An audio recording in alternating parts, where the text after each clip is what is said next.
Vamos para o Rio de Janeiro, porque o Tribunal de Justiça do Rio absolveu os acusados de envolvimento no incêndio do Ninho do Urubu. Lembra desse caso? Aconteceu ali no Centro de Treinamento do Flamengo em 2019. Quem tem os detalhes é Rodrigo Viga. Oi, Viga, boa tarde.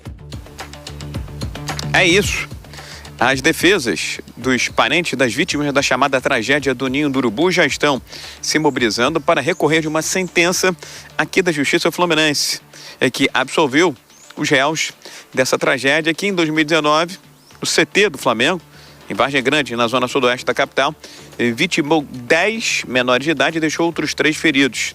Jovens de 14 a 16 anos de idade que estavam nas instalações do Flamengo, formada por containers, e um incêndio em um aparelho de ar-condicionado provocou toda essa tragédia, matando 10 e deixando outros 3 menores feridos. A 36ª Vara Criminal do Rio de Janeiro decidiu absolver todos os réus nesse processo. A argumentação do juiz do caso foi a seguinte: não havia elemento probatório para a condenação dos réus, o próprio relatório inquérito da Polícia do Rio de Janeiro foi inconclusivo e ainda os réus não tinham ligação direta com a manutenção das instalações do Ninho do Urubu. Agora, haverá um recurso por parte das famílias, muitas delas, inclusive, já conseguiram acordo extrajudicial ou até mesmo judicial para serem indenizadas pelo rubro-negro carioca.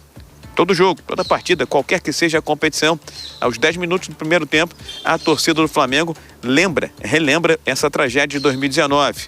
Aos 10 minutos, numa alusão às 10 vítimas fatais da tragédia do Ninho do Urubu, companheiros. Obrigada, Rodrigo Viga. Agora a gente chama os nossos comentaristas, o Mano Ferreira e o Acácio Miranda, começando pelo Mano. Mano, o que fica pra gente é uma sensação de impunidade muito grande. Eu imagino para as famílias, né? 10 pessoas morreram, jovens ali dentro.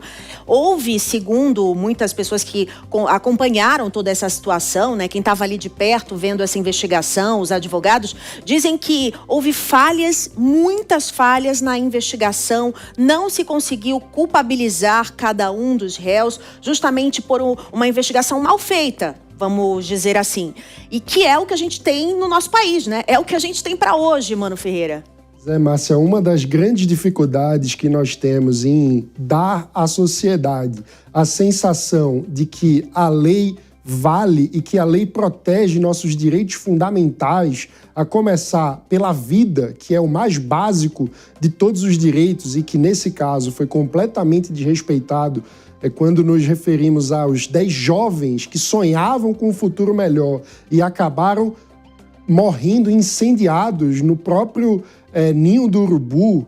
É justamente essa deficiência de conexão, de muitas vezes como que a qualidade do processo judicial, quando se trata sobretudo de pessoas ricas e poderosas, acaba sendo insuficiente para que o judiciário faça o seu papel. Mas muitas vezes, quando os réus são pobres ou sem poder, a gente vê magicamente a justiça com sua mão pesada. É muito triste porque, no fim das contas, o que isso mostra é que a vida humana no Brasil não é, de fato, protegida pela nossa sociedade, pelas nossas instituições. E isso acaba fazendo com que a vida dessas jovens crianças que sonhavam com um futuro melhor e morreram em busca do seu próprio sonho acabe negligenciada de forma oficial. O Estado brasileiro não consegue punir aqueles que foram negligentes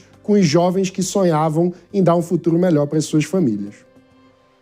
Vamos ainda com esse assunto, as análises também do Acácio Miranda sobre essa repercussão. Acácio Miranda, a gente reside em uma nação que não tem um furacão, que não tem um vulcão, que não tem nada disso. Mas a gente vive em uma nação que tem vários incidentes que não tem responsáveis, que ninguém é responsabilizado. A gente lembra a situação de Minas Gerais, o estouro da barragem, ninguém foi responsabilizado. Lá no estado do Rio Grande do Sul, o incêndio da Boate Kiss, ninguém é responsabilizado há vários anos, lá em 2019. Aí no Rio de Janeiro, então, esta situação e agora também ninguém é responsabilizado. Onde está o erro? É na Justiça? É no Congresso? É na Constituição? É nas nossas leis? São várias vozes que aparentemente acabam sendo esquecidas, não é verdade?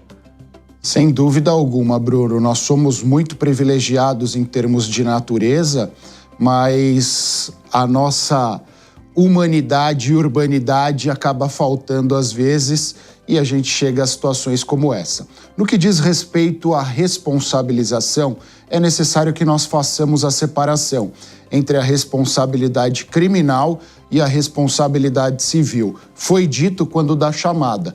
Vários dos familiares das vítimas já fizeram acordo ou tiveram um posicionamento positivo do judiciário para que eles fossem indenizados por isso.